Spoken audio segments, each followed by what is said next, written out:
Fe que piensa es el título que he colocado a la reflexión de hoy y con la ayuda de Dios quiero desarrollarlo y he orado para que esto sea para nuestro crecimiento espiritual. Comienzo con algo de historia, ¿sí? Y comienzo con el nacimiento del racionalismo. El racionalismo es una corriente filosófica en donde se enfatiza justamente el pensamiento y la razón. El racionalismo nace alrededor del siglo XVIII y una de las principales causas por las cuales surge el racionalismo se debe a que la Iglesia popular, la Iglesia cristiana popular de la época, durante muchos siglos, determinaba arbitrariamente, ¿sí? Arbitrariamente, en qué se debía creer. Y aquel que no aceptaba la postura de la Iglesia, sencillamente era torturado, perseguido, arrestado y, si era necesario, también había que matarlo. La hoguera solía ser la muerte predilecta o la manera predilecta en que mataban a aquellos que decidían pensar por sí mismos en lugar de aceptar ciegamente los criterios de la Iglesia. Y créanme que cuando la Iglesia elaboraba criterios, no solamente elaboraba criterios en cuanto a lo religioso, sino en todas las áreas de la vida. Ahora, había algunas personas rebeldes, entre comillas, que decidían pensar por sí mismos. Y como la Iglesia tenía una actitud poco amistosa para con estas personas muchas veces se independizaron de la Iglesia, o de los conceptos de la Iglesia, o del Dios al cual predicaba la Iglesia. No todos. Y vamos a ver algunos ejemplos de algunas de esas personas. Algunas preguntas que voy a usar como introducción para destacar a alguno de estos pensadores y relacionarnos con nuestra vida cristiana. Por ejemplo, ¿qué es la realidad? Pero justamente estas preguntas comenzó a hacérselas una persona que fue muy importante en el mundo de la ciencia y de la filosofía, y me refiero a René Descartes. Él nació en 1596 y murió en 1650, ¿sí? Él fue filósofo, matemático y físico francés, y fue considerado el padre de la geometría analítica y el padre de la filosofía moderna. También fue uno de los protagonistas principales de lo que se llamó la revolución científica. Tal vez nunca escuchaste de Descartes, o muy poco. Hay una frase que, tal vez la frase más famosa o más relevante, que más se conoce de él, y es: pienso, luego existo. En latín, cogito ergo sum. Pienso, luego existo.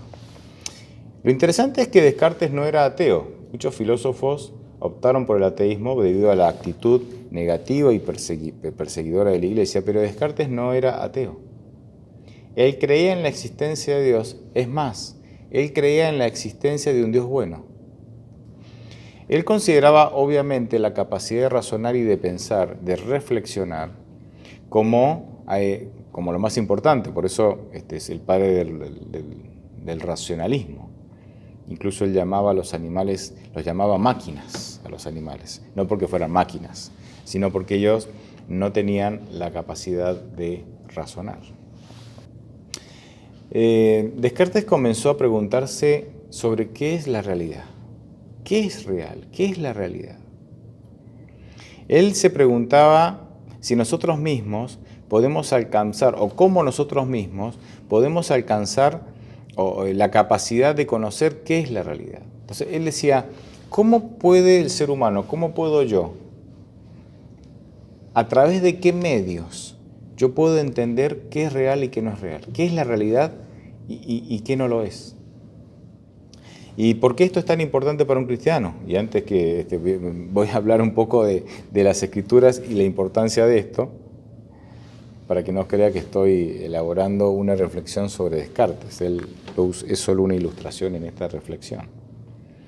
En la Biblia nosotros vemos que Satanás lo que quiere es distorsionar la manera en que vos apreciás los hechos de la vida y los hechos históricos de la vida también, para que elabores una realidad incorrecta y te desvíes de Dios. Por ejemplo, Eva. Eva se encuentra en el árbol del conocimiento del bien y del mal y se encuentra con Satanás personificado en la serpiente ahí.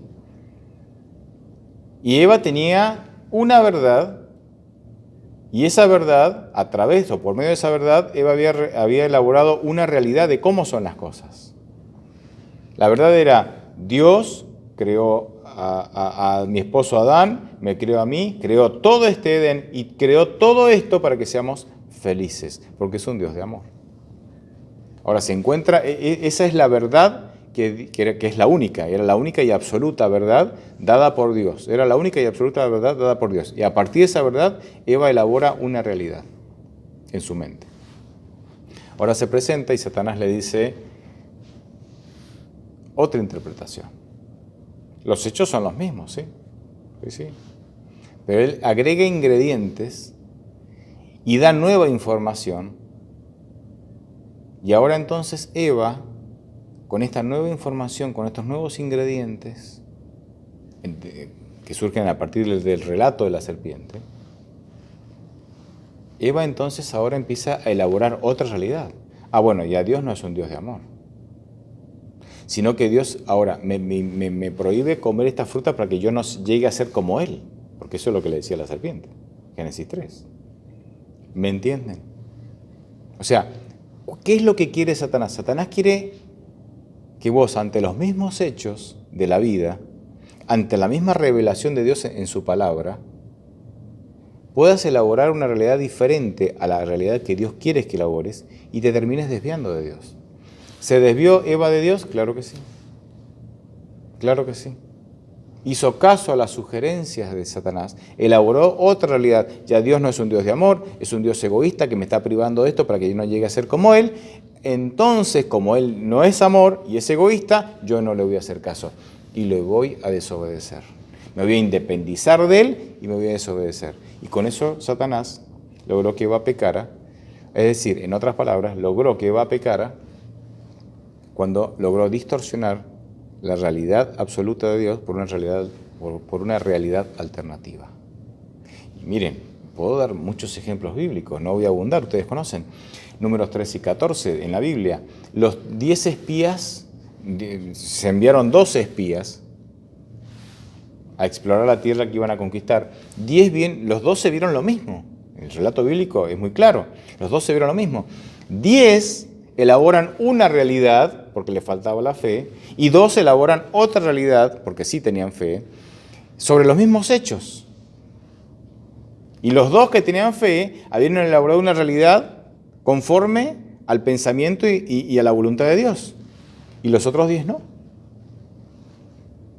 Y eso generó en todo un acto pecaminoso que los llevó a tener consecuencias muy difíciles. Una de esas consecuencias fue que no iban a poder entrar a la tierra prometida sino hasta 40 años después.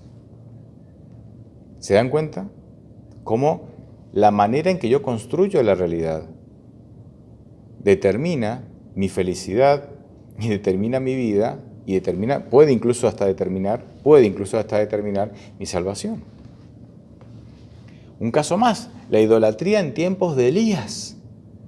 Cuando Elías, resumiendo la historia, se encuentra en el monte Carmelo con todo el pueblo que estaba entre Jehová y los ídolos eran mayormente la diosa Acera y el dios Baal, y Elías, que era único adorador de Dios, ahí vemos.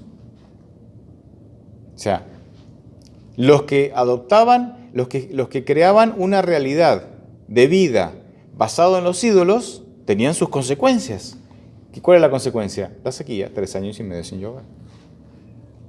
Pero los que adoraban a Dios, ¿sí?, entonces tenían sustento. ¿Quién era? Elías, que fue sustentado por el arroyo, por el cuervo, por la viuda, y los milagros que Dios hacía a través de ellos. ¿Se dan cuenta? La manera en que yo elaboro la realidad me acerca o me aleja de Dios. y tiene que ver directamente con mi salvación, pero también con mi calidad de vida. Por eso cuando Descartes se pregunta, ¿qué es la realidad?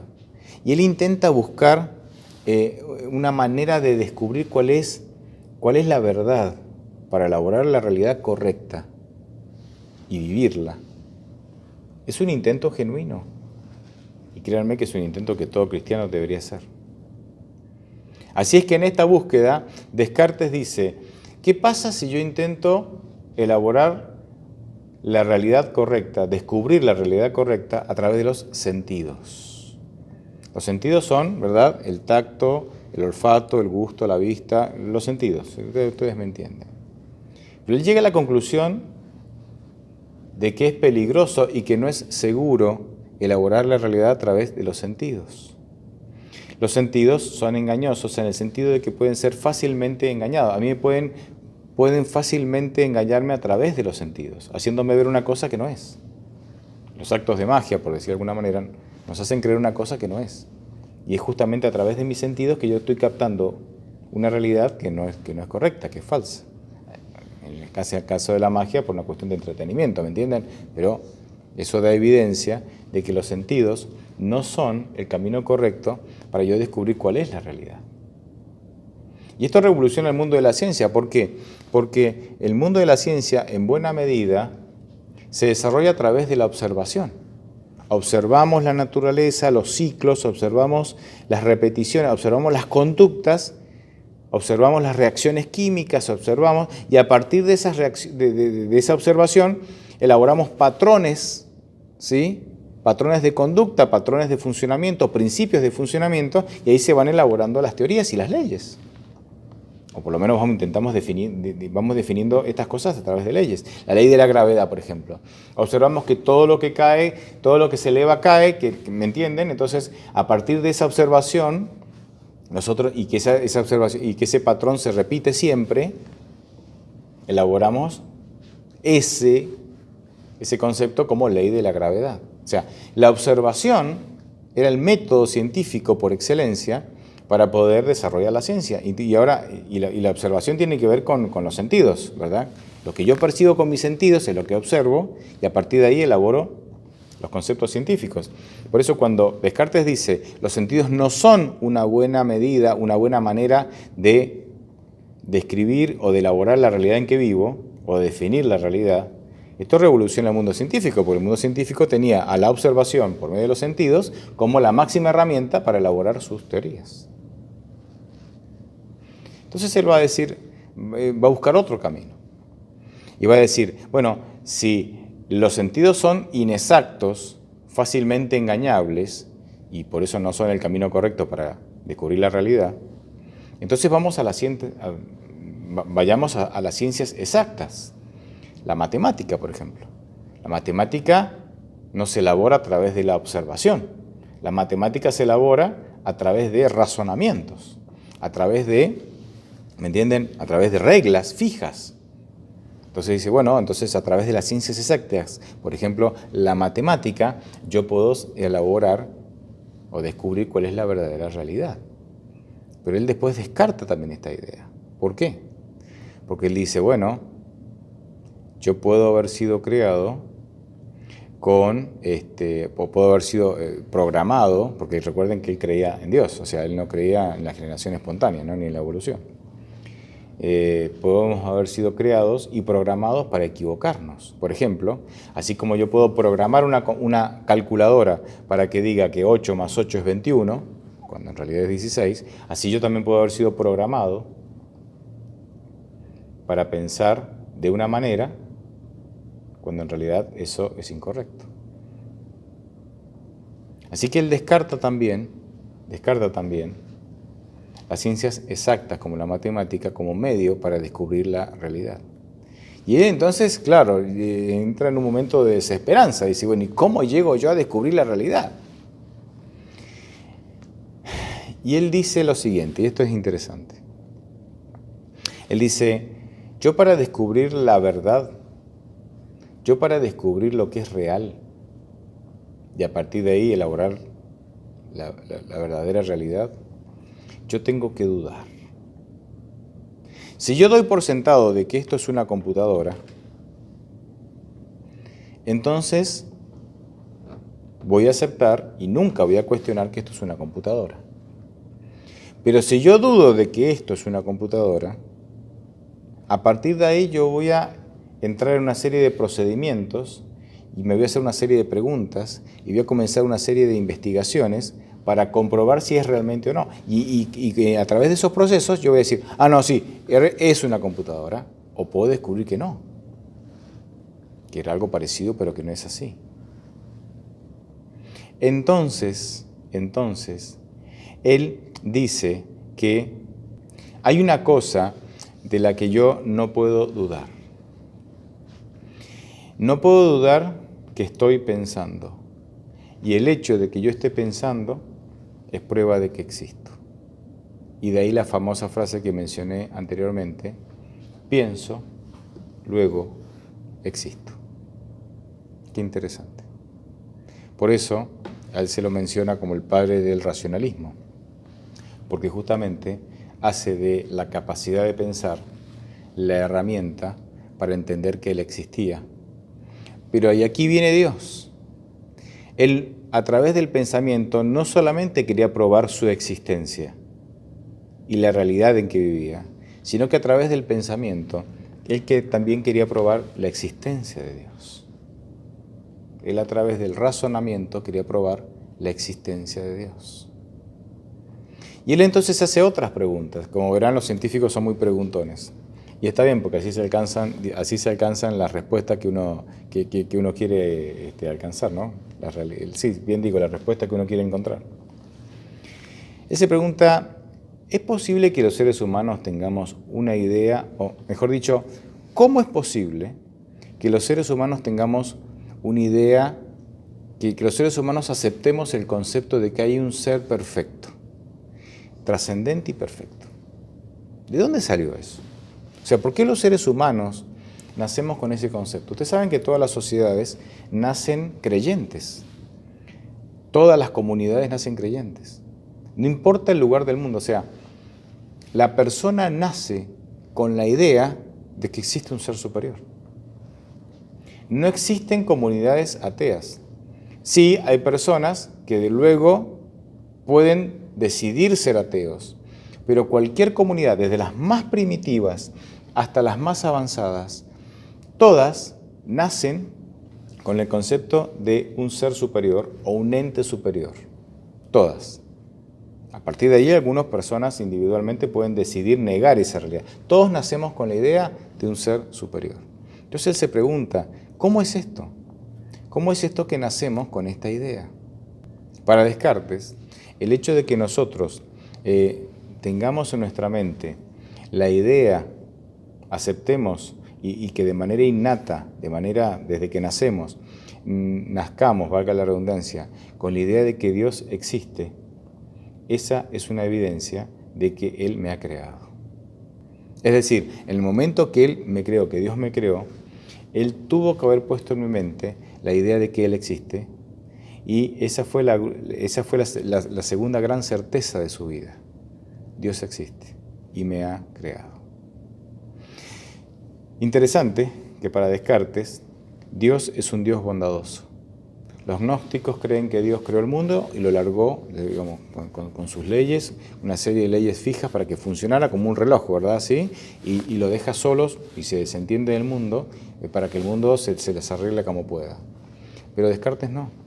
Descartes piensa que Dios es bondadoso y que nos ha regalado el razonamiento para poder llegar a la verdad. Un buscador de la verdad. ¿Por qué hablo de este hombre? Porque en el fondo todos nosotros deberíamos ser buscadores de la verdad. ¿Por qué? Porque en el conflicto entre el bien y el mal, Dios se presenta como la verdad. Jesucristo mismo, Dios personificado en Cristo, encarnado en Cristo, se presenta como la verdad. Jesucristo mismo va a decir que Él vino a dar testimonio de la verdad. ¿Y qué creen que hará el enemigo? El enemigo de Dios y nuestro enemigo. Dice que la Biblia que Él es padre de la mentira. Es decir, que yo tengo todos los días, todos los días. La posibilidad de buscar la verdad, de relacionarme con la verdad, de entablar una relación íntima con la verdad y elaborar mi realidad a partir de la verdad, que no es otra cosa que Jesucristo en persona. O puedo darle a Dios un lugar secundario en mi vida y elaborar mi realidad en base a mis sentimientos, en base a los hechos, a las sugerencias y a las tentaciones que Satanás me haga. Y entonces a partir de ahí, ¿cómo voy a vivir? Porque ya dijimos que la realidad que yo elabore afecta no solamente mi calidad de vida, sino hasta incluso mi salvación.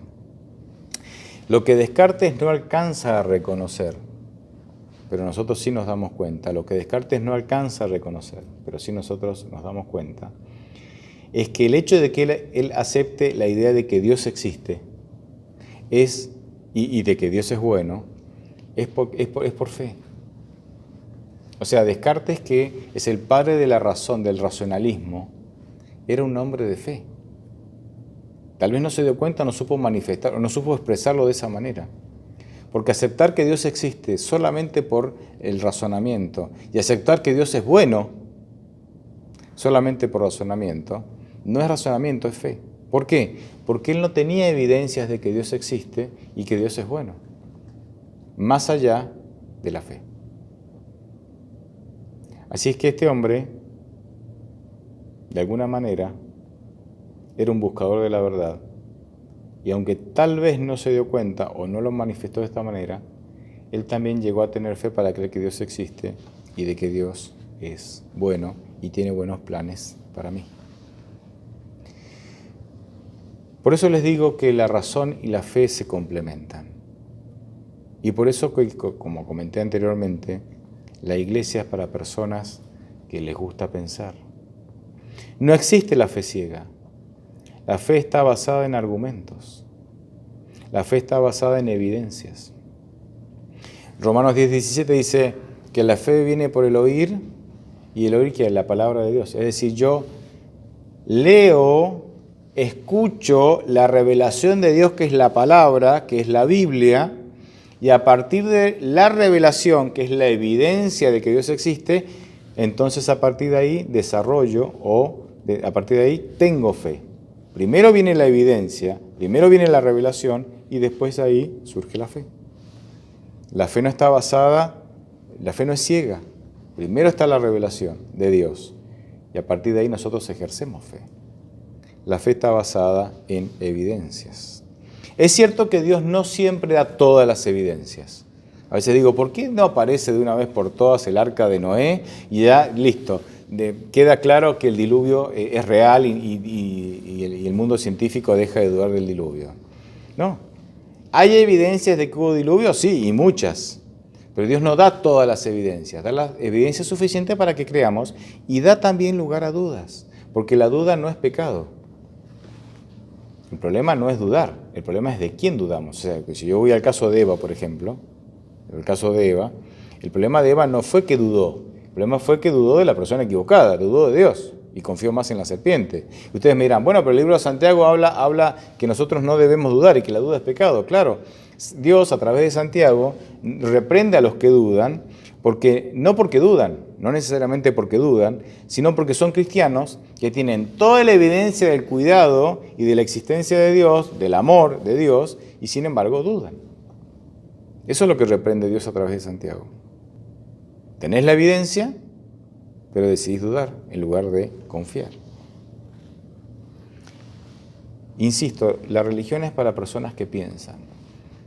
Y esto no quiere decir que vos necesitas tener un alto nivel de inteligencia.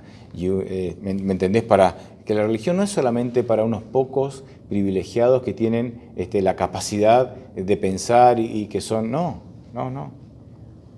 Pensar es un privilegio y una capacidad que Dios nos ha dado a todos, desde los más humildes hasta los más encumbrados. Desde los que tienen títulos académicos hasta los analfabetos. Pensar no tiene que ver con otras cosas. Es una capacidad que la tenemos todos. Y fíjense cómo Jesús presenta la religión. Jesús presenta la religión como algo que se vive pensando. En Mateo 6,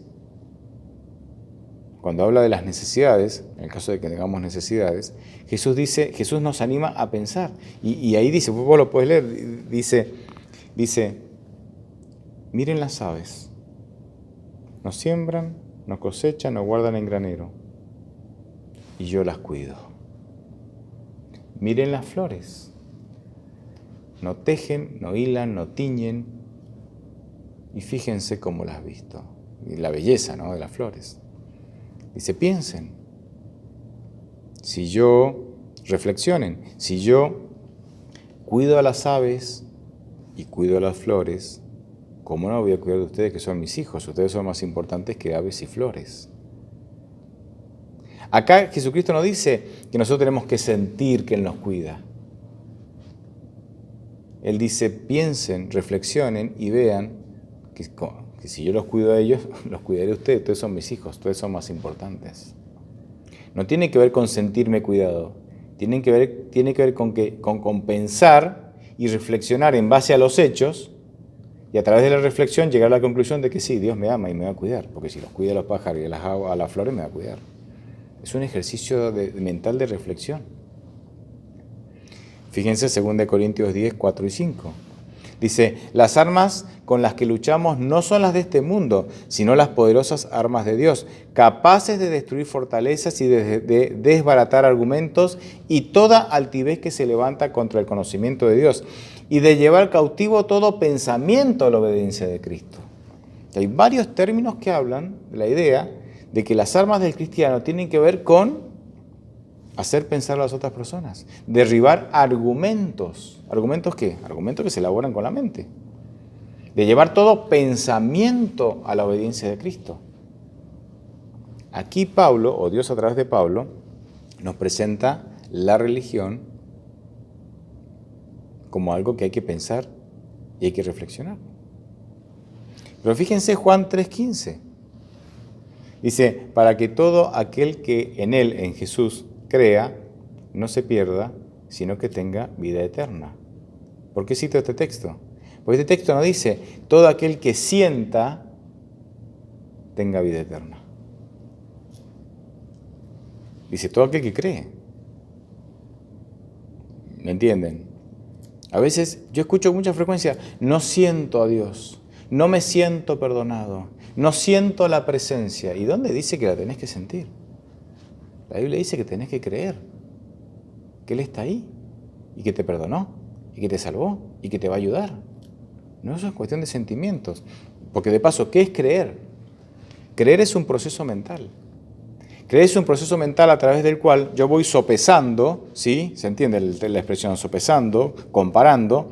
¿Y qué voy comparando? ¿Qué voy sopesando? Lo que siento, la información que recibo y también la evidencia. Y entre lo que siento, la evidencia y la información, que la información mayormente va a venir a través de la Biblia, pero puede venir también de otros medios, yo voy sopesando estas tres variables y a partir de ahí, entonces, yo decido creer. Creer es entonces un proceso mental a través del cual yo voy comparando y sopesando estas variables. Fíjense, no es solo lo que siento, porque seríamos muy inestables. Nosotros hoy amamos, mañana odiamos, hoy queremos, mañana no queremos. O sea, no es solo lo que siento. Tampoco es solo evidencias. Porque si fuesen solo evidencias, o sea, nosotros vemos que las evidencias no convierten a nadie. Yo puedo presentar la verdad absoluta y la verdad absoluta por sí misma no convence a nadie. Entonces, no es solo sentimientos, tampoco es solo evidencias, ni tampoco es solo información. Tampoco. Porque ya lo comenté anteriormente, hubo un tiempo en que la iglesia decía, esta es la información correcta, y prohibía a otros creer o pensar por sí mismos. ¿Y qué nos llevó eso? Eso llevó fue el peor periodo, el periodo más oscuro de la iglesia. Así que no es solo información, no es solo evidencias, no es solo sentir. Creer tiene que ver con un proceso mental a través del cual yo, sopesando estas variables, termino decidiendo en favor de Dios o no. Interesante. Concluyo de la siguiente manera. Cuando vos te relacionás con Dios por medio de la fe y crees, y la fe te permite creer en las promesas de Dios, no importa lo que sientas. Los sentimientos son secundarios. Vos creés, sí, yo siento que Dios está lejos, pero creo que está cerca. ¿Por qué? Porque lo prometió. El creer es mucho más seguro y firme que el sentir. Por eso están inestables los sentimientos. Por eso Jesucristo dijo, el que crea será salvo. Y no dijo el que sienta será salvo. Porque hoy me puedo sentir salvado y mañana no. Pero si yo creo que soy salvo por Cristo, entonces viviré a la altura de un salvado y no a la altura de alguien que está perdido. Ojalá vivamos por fe, creyendo en Dios, y que esa vida de creyente me permita elaborar una realidad basada en la verdad, que está en la palabra de Dios, que pero por sobre todas las cosas está en Cristo, porque Jesús es el camino, la verdad y la vida. Amén.